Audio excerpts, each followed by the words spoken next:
معزز سامعین، واجب الاحترام بزرگوں اور دوستوں، آپ علیہ الصلاۃ والسلام کی زندگی نبوت کے بعد وہ 23 برس ہے، جس میں 13 سال آپ علیہ الصلاۃ والسلام نے مکے میں گزارے ہیں اور 10 سال آپ علیہ الصلاۃ والسلام نے مدینے میں گزارے ہیں۔ اس اعتبار سے آپ علیہ الصلاۃ والسلام کی زندگی اکثر انبیاء علیہ الصلاۃ والسلام کے مقابلے میں کم ہے، اور ایسے ہی باقی انبیاء علیہ الصلاۃ والسلام کے مقابلے میں آپ کے لیے محنت کا میدان اور کام وہ بہت ہی بڑا ہے، اس اعتبار سے کہ پچھلے انبیاء وہ خاص علاقے یا قوم اور خاص وقت تک کے لیے محدود تھے،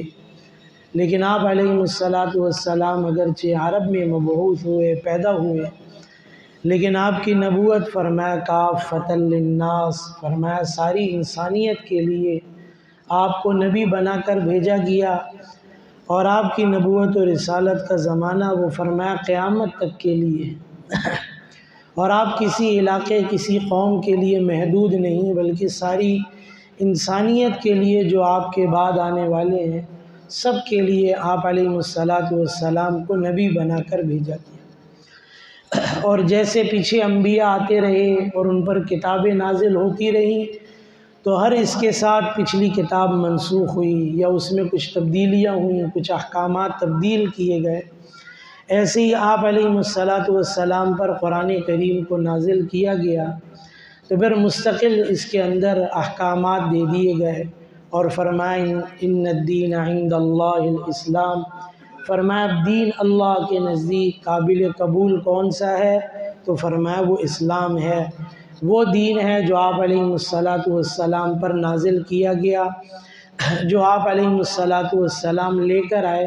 اب قیامت تک سب کے لیے ہدایت اور کامیابی فرمایا انہی احکامات کے اندر ہے جو آپ علیہ الصلاۃ والسلام نے سکھائی اور بتائی ہیں۔ 13 سالہ اکثر جو دور آپ علیہ الصلاۃ والسلام کا گزرا وہ تو بہت زیادہ دعوت میں گزرا، اس میں مشرکین مکہ بھی تھے اور دیگر عرب جو قبائل تھے قریب کے وہ بھی لوگ اس کے اندر شامل تھے، لیکن آپ علیہ الصلاۃ والسلام کا جو مدنی دور ہے وہ نہ صرف بہت ساری چیزوں میں جو ہے علاقائی کیا صورتحال ہو تو اس میں کیا کرنا چاہیے اس کی طرف بھی رہنمائی کرتا ہے، بلکہ عالمی سطح پر بھی ہمارا کردار کیسا ہونا چاہیے اور ہمیں کیا کرنا چاہیے ان چیزوں کی طرف رہنمائی کرتا ہے۔ اللہ رب العزت نے خود ہی قرآن کریم میں اعلان کر دیا الیوم اکملت لکم دینکم واتممت علیکم نعمتی ورضیت لکم الاسلام دینا، کہ آج ہم نے دین کو کامل و مکمل کر دیا ہے، اپنی نعمت آپ پر کامل و مکمل کر دی ہے کہ اب اس کے احکامات پورے ہو گئے۔ اس کا مطلب ہرگز یہ نہیں تھا کہ آپ کو مکمل طور پر عبادات صرف سکھا دی گئیں،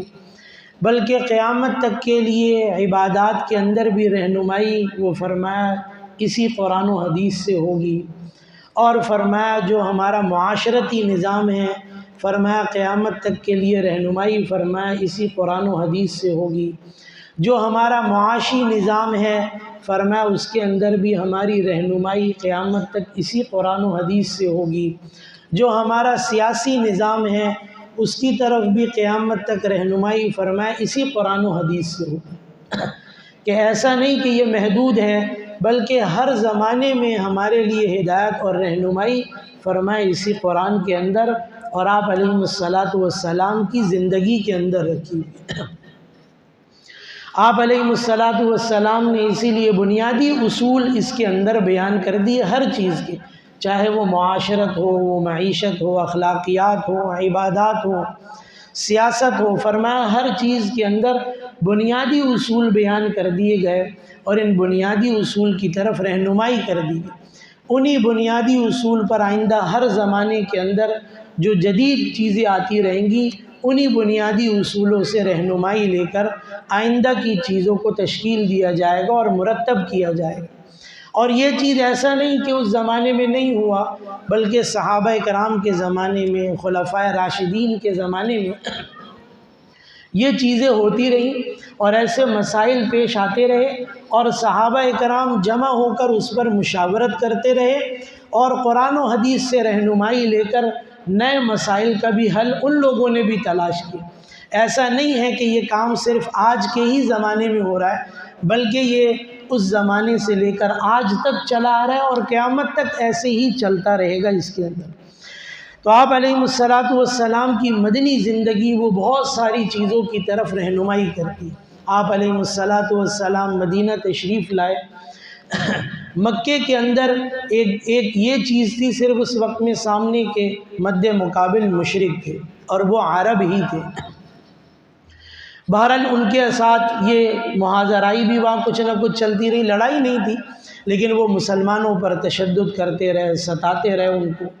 لیکن وہاں وہ دعوتی نظام چلتا رہا۔ جب آپ علیہ السلام مدینہ تشریف لائے تو مدینہ کے اندر اگرچہ اکثریت مسلمانوں کی تھی، لیکن قریب جو دیگر قبائل تھے ان میں مشرکین بھی تھے، اور ان میں ایک بڑی تعداد یہود کی بھی تھی۔ ان کے علاقے تھے پورے کے پورے خیبر کا علاقہ، انہوں نے وہاں قلعے بنائے ہوئے تھے اپنے، اور ایسے ہی کچھ نصارہ بھی تھے وہاں پر۔ تو اب اس کے اندر ایک اور مذہب آپ علیہ السلام کے سامنے آیا جو اہل کتاب ہی تھے، یعنی پہلے کسی نبی کو ماننے والے اور پہلے کسی نبی پر نازل کی ہوئی کتاب کو ماننے والے لوگ۔ اس سے پہلے مشرکین کا سامنا تھا، اس لیے مکی دور کے اندر جو قرآن کریم کی آیات نازل ہوئی تو اس میں شرک کا رد کیا گیا کہ معبود اور الہ ایک کے سوا اور کوئی ہو ہی نہیں سکتا۔ اگر معبود ایک کے سوا کوئی اور ہوگا اور اگر الہ ایک کے علاوہ کوئی اور ہوگا تو یہ نظام نہ پہلے چل سکتا تھا نہ اب چل سکتا ہے، اور نہ آگے کبھی یہ نظام چل سکتا ہے اس کے اندر اگر ایک کے علاوہ اور معبود ہو اور خدا ہو اور بنانے والے ہوں اور اس نظام کو بنانے اور چلانے والے اور ہوں، تو فرمایا پھر یہ نظام نہیں چل سکتا تھا۔ اور قرآن کریم نے بڑی آسان اور عام فہم مثالیں دے کر اس کو سمجھایا بھی اس کے اندر، اس میں کہ دیکھو اگر دو الہ ہوتے تو کیا ہوتا، زمین کے اوپر فساد ہو جاتا، ہر ایک اپنی مرضی کے مطابق اپنا نظام چلانا چاہتا، جیسے ہم دنیا کے اندر دیکھتے ہیں کہ اگر دو نظام چلانے والے ہو جائیں تو پھر یہ کسی بھی ملک کا کیا کسی گھر کا نظام بھی نہیں چل سکتا۔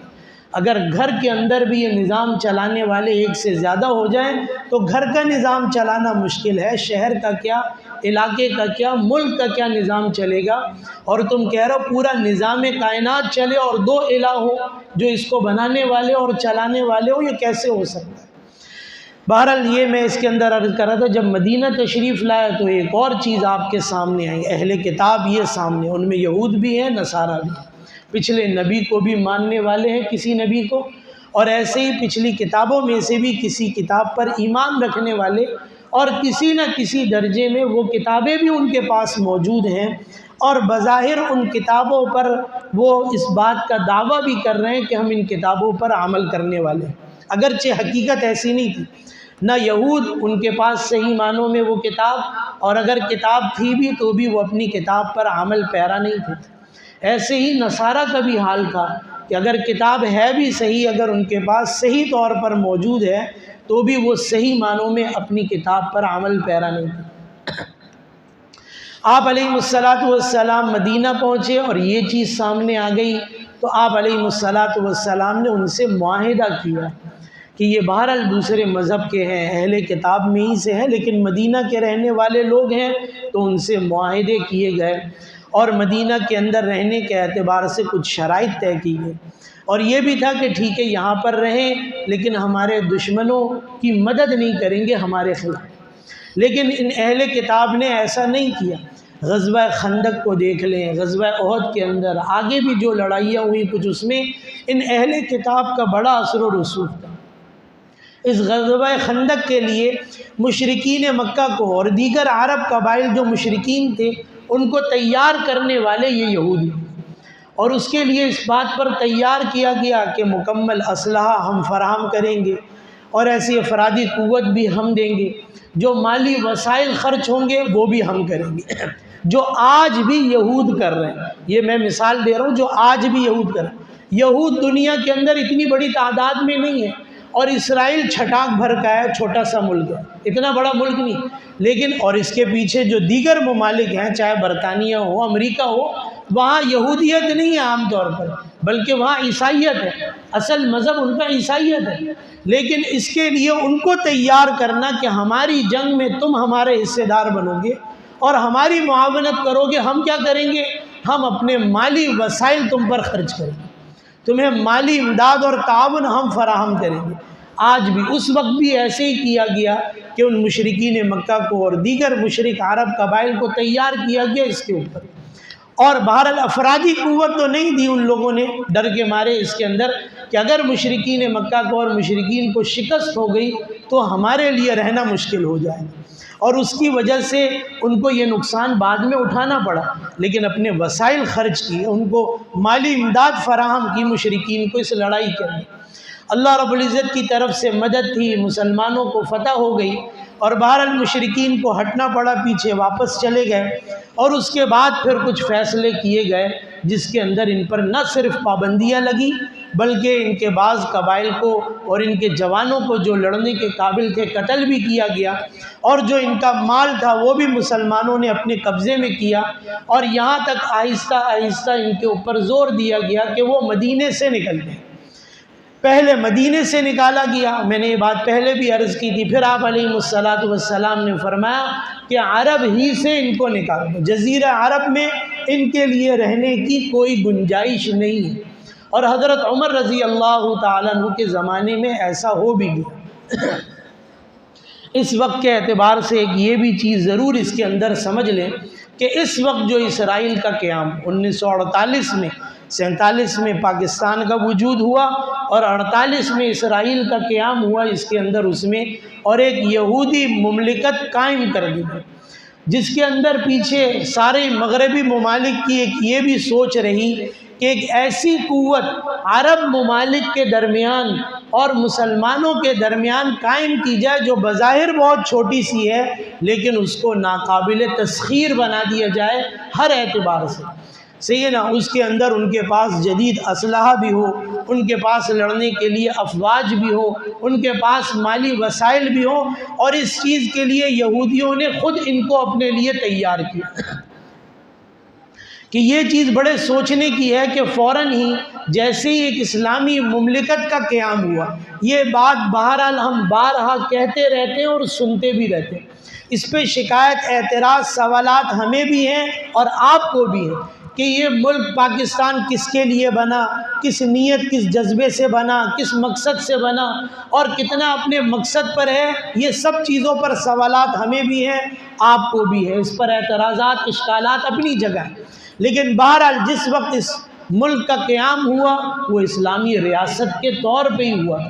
اور اس کے ساتھ ہی ایک ایسی ریاست بھی قائم کی گئی جو یہودیوں کے لیے بنائی گئی. اور اس کو نہ صرف یہ کہ بنایا گیا اور کہیں نہیں بنایا گیا، یہ اور کہیں پر بھی پوری دنیا میں بنائی جا سکتی. یہودیوں کو صرف آبادی چاہیے تھی نا، اپنے لیے مملکت چاہیے تھی، اپنے لیے ایک ملک چاہیے تھا، تو کہیں پر بھی بنا لیتے پوری دنیا کے اندر. لیکن مرکز عرب کے اندر درمیان میں ہی رکھا گیا، اور ایسے ہی اسلامی مملکتوں کے درمیان میں اس کو رکھا گیا، اور اتنا چھوٹا ہونے کے باوجود اس کو ناقابل تسخیر بنا دیا. یہ چیز بڑے سوچنے کی ہے اس کے اندر. بہرحال ابھی اس کے اندر اقوام متحدہ کا اجلاس ہو گیا، اقوام متحدہ کا اجلاس ہو گیا اور بے نتیجہ ختم ہو گیا. یہ صرف مسلم امہ کو یا مسلم ممالک کو بظاہر دکھانے کے لیے ایک قرارداد پیش کی گئی کہ یہ جنگ بندی ہونی چاہیے یا نہیں ہونی چاہیے، اسرائیل کو روکا جائے یا نہیں روکا جائے، اس کے اوپر کسی طرح کی پابندی لگائی جائے یا نہیں لگائی جائے. یہ میں آپ کو بتاؤں، یہ صرف ایک لالی پاپ ہمیں دیا، ایک ٹافی منہ میں ڈال دی مسلم ممالک کو کہ دیکھو اقوام متحدہ کے اندر تو یہ چیز پیش کی گئی. اور کیا کریں، ہمارا نظامی جمہوریت کا ہے، اکثر ممالک نے اس کے خلاف ووٹ ڈال دیا، اس لیے ہم کچھ کر نہیں سکتے۔ اور بھائی جب 9/11 ہوا اس کے بعد پوری دنیا ٹوٹ پڑی افغانستان کے اوپر، پوری دنیا ٹوٹ پڑی ایک وقت میں عراق کے اوپر، پوری دنیا ٹوٹ پڑی ایک وقت میں شام کے اوپر، اس وقت میں یہ چیزیں کیوں نہیں ہوئی؟ اس وقت میں یہ چیزیں کتنے 9/11 کے بعد جو ورلڈ ٹریڈ سینٹر گرا ہے اس میں کتنے لوگوں کی اموات ہوئی، کتنے لوگ مرے اس کے بعد، لیکن کہا گیا یہ دہشت گردی ہے ہمارے خلاف، اور اس کے اندر جو لوگ ملوث ہیں ان کو صفحہ ہستی سے مٹا دیں گے، اور اس کے لیے سارے ممالک جمع ہو گئے۔ اور نہ صرف اس کے اندر جو سارے جو کفر جو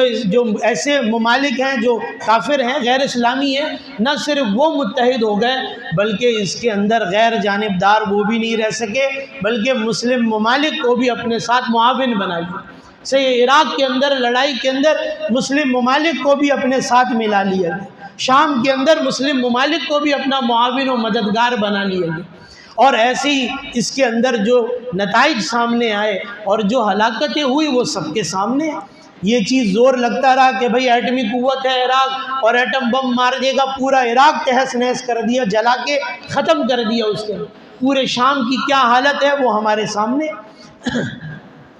جہاں وہ چیز علاقائی طور پر، ملکی طور پر قابو میں نہیں آ سکی کہ وہاں آپس کے سیاستدان حکمران آپس میں لڑے اور وہ ملکی نظام ہمارے ماتحت ہو جائے، جہاں یہ نہیں ہو سکا وہاں یہ چیزیں کی گئیں اور حملہ کر کے ان چیزوں کو ختم کیا گیا۔ کتنے بچے اس کے اندر مارے گئے، شہید ہوئے، کتنی عورتیں شہید ہوئیں، کتنے بوڑھے جوان، کتنے لوگوں کی ہلاکتیں ہوئی، آج اس کا اندازہ نہیں لگایا جا سکتا۔ یہ چیز دیکھنے کی ہے اس کے اندر کہ یہ ذرا سی قرارداد اس کے اندر پیش کی گئی اور یہ بات رکھ دی گئی بھئی جمہوریت ہے، اکثریت نے مخالفت کر دی اس لیے ہم کچھ نہیں کر سکتے، بلکہ ہم یہ درخواست کرتے ہیں اسرائیل سے کہ وقتی طور پر جنگ بندی کی جائے تاکہ وہاں لوگوں کی امداد کی جا سکے، ان کو ادویات اور کھانا پینا پہنچایا جا سکے، اور وہاں بھرے مجمع کے اندر ایسی عالمی قوتیں اور ایسی بڑے طاقتور اسلامی ممالک کے ہونے کے باوجود اسرائیل نے اس قرارداد کو بھی سب کے منہ پر مار دیا، جاؤ میں نہیں مانتا اس کو۔ یہ جو تم نے جو 100 لوگوں نے بھی جو یہ بات بھی خالی کہی ہے، کہا یہ بات بھی میں نہیں مانتا، نہیں تسلیم کر سکتا، اس کو وہاں اس اجلاس سے کسی کو اٹھانے کی بھی قوت نہیں۔ ایک تو یہ بات، دوسری اگلی بات اس کے اندر 57 اسلامی ممالک یہ جمع ہوئے، اسلامی سربراہی جو مملکتیں ہیں ان کا اجلاس ہوا، 57 ممالک اس کے اندر جمع ہوئے۔ اس میں ٹھیک ہے میں یہ کہوں گا بہت سے ممالک کمزور ہیں، مالی طور پر معاشی طور پر کمزور ہیں،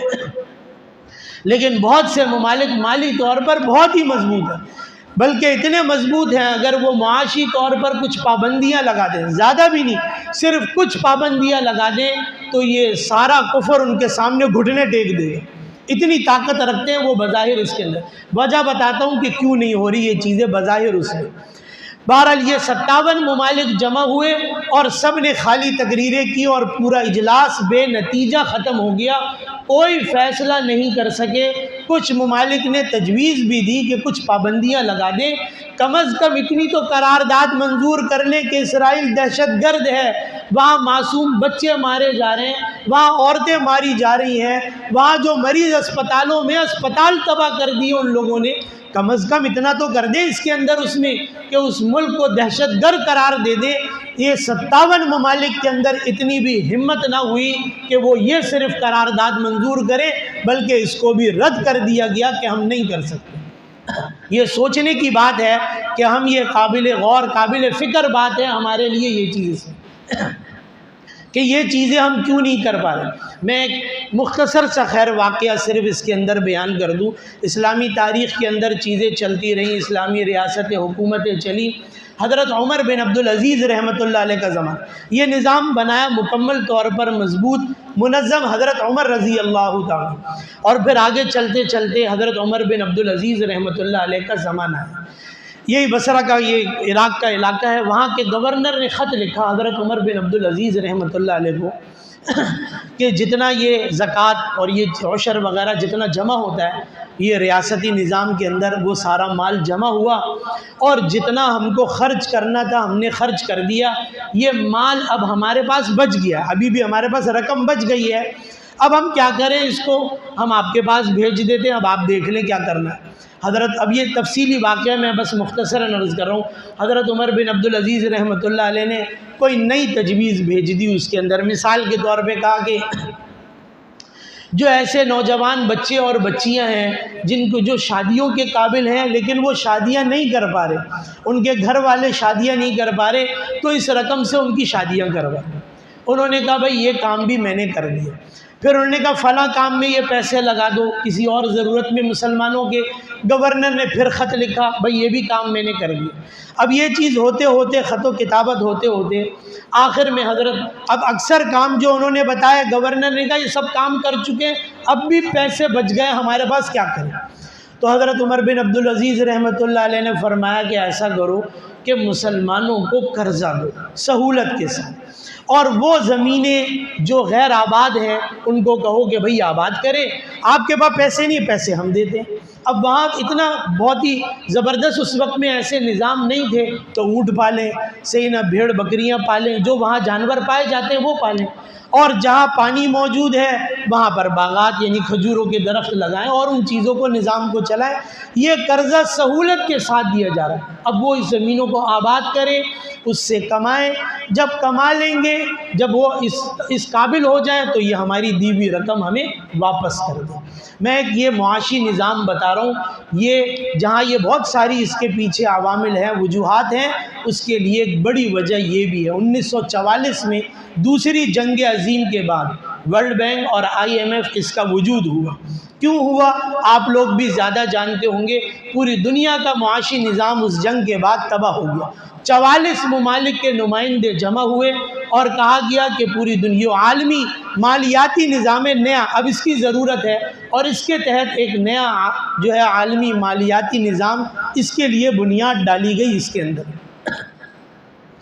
اور ظاہری سی بات ہے اس کے بعد یہ چیز چلی 1971 میں امریکی صدر نے، پہلے یہ تھا کہ یہ باقی کرنسیاں ڈالر کے ماتحت اور ڈالر وہ سونے کے ماتحت۔ 1971 میں جو اس وقت امریکی صدر تھا، اس نے ایک نیا قانون پاس کر دیا اس کے اندر، اس میں کہ اب ڈالر اور سونا اس کا آپس میں کوئی تعلق نہیں رہے گا۔ اب اس چیز نے پورے نظام کو بدل دیا۔ اب بہرحال اس کے اندر جو ممالک شامل ہیں، جو اس کے رکن ہیں، وہ سبھی اس کے اندر پیسے جمع کرتے ہیں، اور باقی بھی چیزوں سے وہ جو اپنے کاروبار میں ان چیزوں میں بھی پیسوں کو لگاتے ہیں، اس سے ان اداروں کی انکم ہے۔ اور اس کا بنیادی مقصد کیا تھا کہ جن کے معاشی حالات خراب ہوں ان کی امداد کی جائے، ان کی معیشت کو مستحکم کیا جائے۔ اصل یہ پٹی دکھائی گئی اور یہ چیز ان کو سجھائی گئی پوری دنیا کو اس کے اندر، کہ بھئی پوری دنیا کی معاونت کریں گے، پوری دنیا کی امداد ہوگی، اور جو ممالک ایسے کمزور ہوں گے ان کو معاشی طور پر مستحکم کیا جائے گا۔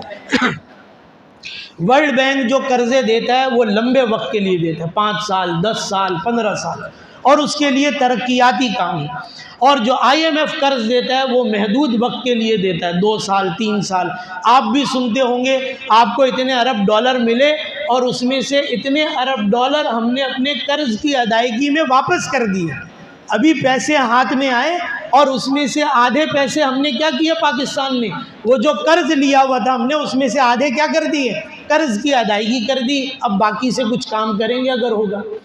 یہ بہرحال پوری مسلم امت کے اندر ہی یہ چیز رہی۔ ایک تو پورا معاشی نظام جو ممالک مضبوط ہیں، عرب ممالک جو مضبوط ہیں، وہ بھی بہرحال اس وجہ سے مجبور ہے کہ پورا معاشی نظام ان کے ہاتھوں میں،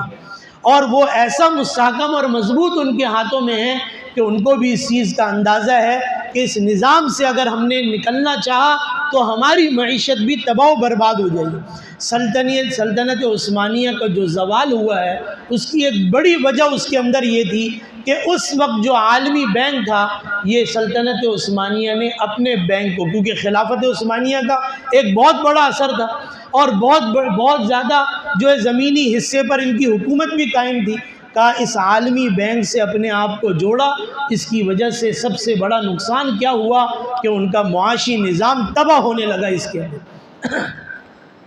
تو بہرحال یہ چیز رہی، معاشی نظام ان کے اندر ماتحت ہے اور اس پر ان کی گرفت بہت زیادہ ہے۔ اس لیے اسلامی ممالک بھی یہ سمجھتے ہیں جو مضبوط ہیں، مالی طور پر مضبوط ہیں، مستحکم ہیں، ان کو بھی اندازہ ہے کہ اس نظام سے اگر نکلنا چاہیں گے اور نکلیں گے تو ہماری معیشت بھی اس کے بعد تباہ ہو جائے گی، اور ایسے لوگ افراد تیار کر رکھیں کہ اس کے لیے انہیں جنگیں لڑنے آنے کی ضرورت نہیں ہوگی، بلکہ ان اسلامی ریاستوں میں، حکومتوں میں کیا ہوگا، وہاں ان ملکوں میں بغاوتیں شروع ہو جائیں گی، لوگ نیچے سے کھڑے ہو جائیں گے لڑنے کے لیے۔ اس لیے ان کو اپنے ماتحت رکھنے کے لیے، اپنے نظام کو چلانے کے لیے وہ بھی اس کے اندر مجبور ہے، اور ہم جیسے جو ممالک ہیں وہ تو ہیں ہی فقیر، بھائی کیا کریں، اس کے اندر اتنا قرض پہلے ہی لے رکھا ہے اور قرض کی ادائیگی ہم کر نہیں سکتے، اور یہ سب قرض سود کے اوپر ہی لیا گیا، اور اسی لیے ہم اپنے نظام کے اندر بھی ان کے ماتحت ہیں کہ ہم کوئی قانون ایسا پاس نہیں کر سکتے اس کے اندر،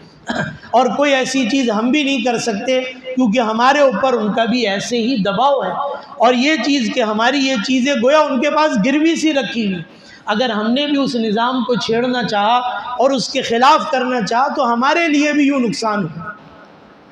اس لیے یہ چیز، میرے کہنے کا مقصد جو میں نے پہلے واقعہ بیان کر دیا کہ یہ ایک بہت بڑی چیز ہے کہ اپنے آپ کو معاشی طور پر مستحکم کرنا، اپنے آپ کو معاشی طور پر مستحکم کرنا، یعنی ہمارا ملک اب ایسا ہے، ایسی صورتحال ہے کہ ہمیں نہانے کے لیے صابن نہیں مل رہا، اور سر دھونے کے لیے ہمیں شیمپو نہیں مل رہا، سر میں لگانے کے لیے ہمیں تیل نہیں مل رہا۔ 77 سال ہو گئے ہمیں ملک بنائے ہوئے، اور ہمارے پاس پیسہ بھی نہیں ہے، ہم غریب ملک ہیں، پھر بھی یعنی اتنے قرض تلے بوجھ تلے دبے ہوئے ہیں، پھر بھی اس کے بعد حالت کیا ہے کہ ہم باہر سے چیزیں منگوا کر عیاشیوں میں لگے ہوئے،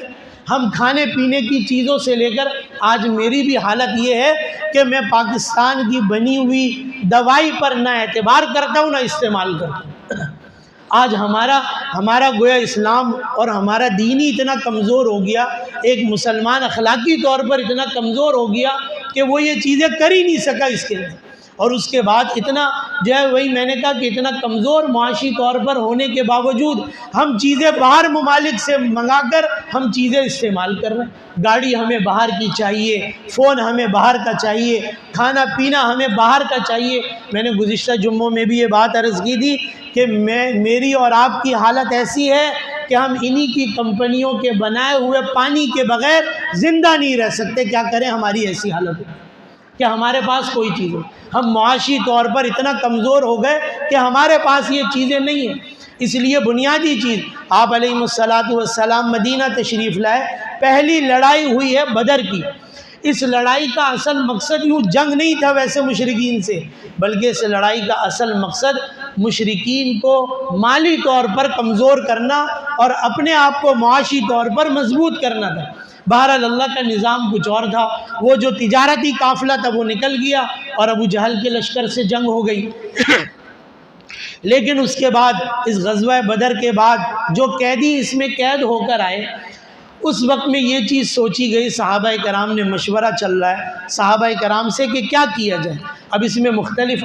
رائے آئی، اس میں ایک رائے اس میں حضرت ابو بکر صدیق رضی اللہ تعالیٰ عنہ کی یہ بھی آئی، اگرچہ اللہ رب العزت نے اس کو پسند نہیں کیا اور قرآن کریم میں اس کو بیان کیا، لیکن میں وجہ بیان کر رہا ہوں کہ انہوں نے یہ رائے دی اس کے اندر کہ جو قیدی ہیں ان کو فدیہ لے کر چھوڑ دیا جائے۔ اس وقت مسلمانوں کی حالت معاشی طور پر کمزور ہے، اکثریت مہاجرین کی، ہم سب مہاجر ہیں، مکے سے آئے ہیں، اپنا مال، اپنے وسائل، چیزیں وہیں چھوڑ کے آئے ہیں، ہم تو یہاں انصار کے رحم و کرم پر ہیں بظاہر، اور ان کے تعاون سے، ان کے امداد سے یہاں پر چل رہے ہیں، ہمارے پاس تو چیزیں ہیں نہیں، اور اس وقت ویسے بھی مسلمان کمزور ہیں، اس لیے بہتر ہوگا کہ فدیہ لیا جائے اور ان قیدیوں کو چھوڑ دیا جائے تاکہ ہم معاشی طور پر مستحکم ہو سکیں۔ اور وہی میں نے کہا، شروع سے ایک مالیاتی نظام، زکوٰۃ کا حکم پہلے آ گیا، آپ علیہ السلام کے زمانے میں وہ نظام چلنا شروع ہوا۔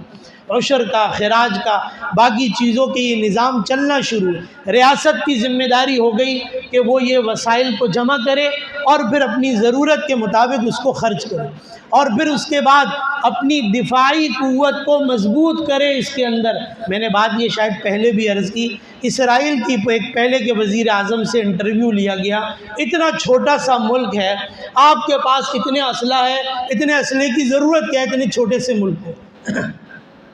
اس نے بڑی، آج بھائی میں نے کہا ہم اپنی تاریخ کو بھول چکے ہیں، ہم آپ علیہ الصلاۃ والسلام کی سیرت کو یوں نہیں جانتے، وہ پڑھتے ہیں، وہ سمجھتے ہیں، وہ جانتے ہیں۔ اس نے کہا کہ جب نبی آپ علیہ الصلاۃ والسلام کا آخری نبی کا انتقال ہوا ہے تو یہ مسلمانوں کی کتابوں میں ہی یہ بات لکھی ہوئی ہے، جب ان کا انتقال ہوا تو ان کے گھر میں اتنا تیل نہیں تھا کہ چراغ جلا سکیں، لیکن آپ علیہ الصلاۃ والسلام کے گھر میں 9 تلواریں لٹک رہی تھی اس وقت، 9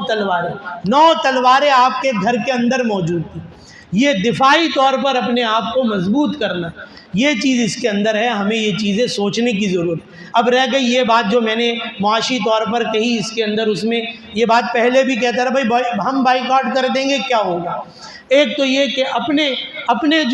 جو ہمارے جو ایسے ادارے ہیں اور جو ہمارے ایسے بنانے والے ہیں چیزوں کو، فرمایا اپنے ملک کو معاشی طور پر مضبوط کرنا۔ بہرحال یہ چیز ابھی وقتی طور پر تو ہمیں شاید لگے کہ اس کا بظاہر کوئی اثر نہیں ہو رہا، اچھا یہ چیز جو ہے وہ ملکی سطح پر تو نہیں ہو رہی، نہ پابندیاں ہیں، لیکن عوام میں بات چل رہی، لوگوں کے اندر خود اس چیز کی سوچ اور شعور پیدا ہو رہا ہے۔ بعض بڑے ایسے اسٹور جہاں سے ہم بھی سودا خریدتے ہیں، آپ بھی خریدتے ہیں، جاتے ہیں، وہاں ایک کام ان لوگوں نے کم از کم یہ کیا، جو ان کی مصنوعات ہے اس کے اوپر لکھ کے لگا دیا کہ بھائی یہ ان کی مصنوعات ہے، اب آپ کی مرضی آپ خریدیں یا نہ خریدیں۔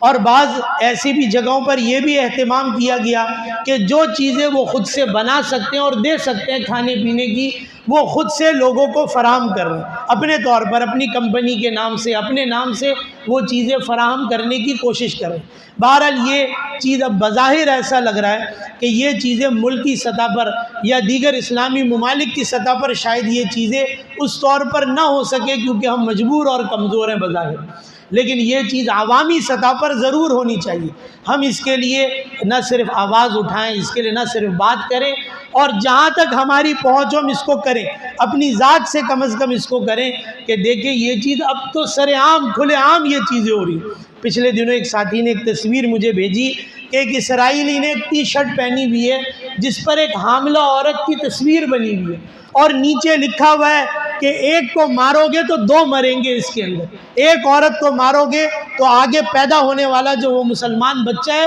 وہ بھی اس کی کوکھ میں ہی مارا جائے گا، اس کی پیٹ میں ہی مارا جائے گا، اس لیے مارو اس کے اندر۔ یہ تصویریں اور ویڈیوز شاید مجھ سے زیادہ آپ لوگ دیکھ رہے ہوں گے کہ کیسے قیامت کا سماں ہے۔ آخری بات عرض کر دوں کہ ایسے وقت میں، ایسے حالات میں، جبکہ حماس کے پاس جو وہ تنظیم وہاں لڑ رہی ہے،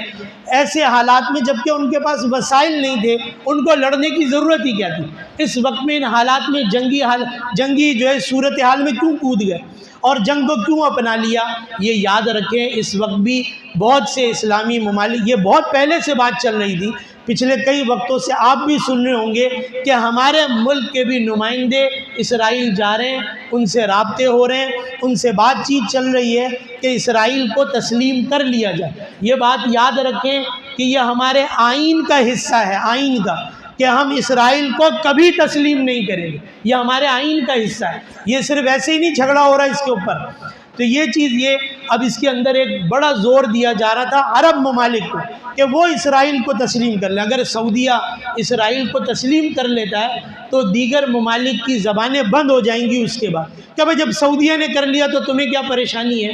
اس جنگ، اس حملے کے بعد، اس لڑائی کے بعد کم از کم وہ مسلم ممالک اپنے اس اقدام سے جو آگے شاید اٹھا لیتے اس سے وقتی طور پر ابھی پیچھے ہٹ گئے۔ ان کو پتہ تھا اس وقت فلسطین کو بھی، حماس کو بھی، کہ اس کے پیچھے ہماری جانیں جائیں گی اور جا رہی ہیں، اور وہ بھی ان کو پتہ تھا کہ سالوں سے جا رہی ہیں، یہ کسی صورت ہمیں چھوڑیں گے نہیں۔ لیکن ایسا نہ ہو کہ ہمارے اسلامی ممالک ہی اس کو تسلیم کر لیں، پھر تو گویا ہمارا نام و نشان ہی ختم ہو جائے گا، پھر فلسطین کا کوئی وجود ہی نہیں رہے گا۔ اور یہ بات یاد رکھیں، عرب اسرائیل جنگ ہو چکی ہے، عرب اسرائیل جنگ جس میں عربوں کو شکست ہو گئی تھی، عرب ہار گئے اس کے اندر اس میں. یہ یاد رکھیں، یہ جنگ فرمایا صرف فلسطین اور اسرائیل کی نہیں، یہ باطل کی اور اسلام کی گویا جنگ ہے. صحیح نا؟ یہ مقابلے پر اسلام ہی کو لانا پڑے گا اور اسلام ہی ہے اس کے مقابلے میں. یہ چیز اپنے ذہن سے نکال دیں کہ یہ چیزیں یوں ختم ہو جائیں گی، ایسے نہیں ہوگا. اس کے مقابلے میں جب تک اسلام نہیں آئے گا، جب تک فرمایا اللہ کی مدد بھی یوں نہیں آئے گی. اب آپ سوچ رہے ہیں میں ایسے بیانات کر دیتا ہوں، اس کے بعد بس اوقات ساتھی ہیں بیٹھتے ہیں، ہاں بھائی کب جا رہے ہیں مولوی صاحب اسرائیل، بھائی اس کے بعد کب جا رہے ہیں فلسطین جنگ لڑنے کے لیے؟ تو بھائی اس کے لیے کچھ عالمی قوانین ہیں. آپ پابندیاں تو ہٹا کے دیکھیں، آپ چیزیں ختم کر کے تو دیکھیں، اس کے بعد دیکھیں کیا نتیجہ نکلتا ہے اس کے بعد. لیکن یہ عالمی قوانین کے ہم بھی پابند ہیں، ہم ان چیزوں کو یوں نہیں کر سکتے. اس لیے میں نے کہا جو کر سکتے ہیں کم از کم وہ تو کریں. میرے پاس یہ منبر ہے، میرے پاس یہ منصب ہے، میرے پاس یہ جگہ ہے آپ کو جگانے کے لیے، اٹھانے کے لیے اور حقیقت کو بتانے کے لیے. یہ سب چیزیں میڈیا پر، سوشل میڈیا پر، اور یہ ساری چیزیں ریکارڈ پر موجود ہیں. آپ چاہیں ان چیزوں کو نکال کے دیکھ لیں. میری بات کوئی غلط ہو تو میرے منہ پر آ کے بول دینا. جو چیزیں میں نے ابھی تک بتائی ہیں اس کے اندر، یہ ساری چیزوں کو کرنے کے باوجود کہا معاشی حالات درست ہوں گے، IMF کے بعد، ورلڈ بینک کے بعد درست ہوئے. 77 سال گزر گئے، نہیں ہو سکے. جس ملک کے اندر یہ تنظیمیں گئیں اور یہ ادارے گئے، اس کا معاشی نظام تباہ کر دیا ان لوگوں نے اور ان کو مقروض و مجبور کر دیا. اس کے بعد بھی تو یہ چیزیں ہمیں سوچنے کی ہے. اب جو کر سکتے ہیں اپنے حصے کا کام تو ضرور کریں اس کے اندر، کہ اگر میری ضرورتیں یہاں کی مصنوعات سے پوری ہو سکتی ہیں، اگر میں کسی اور کو باخبر کر سکتا ہوں، کسی اور کو اٹھا سکتا ہوں، جگا سکتا ہوں، تو اس کو بھی روکوں، اس کو بھی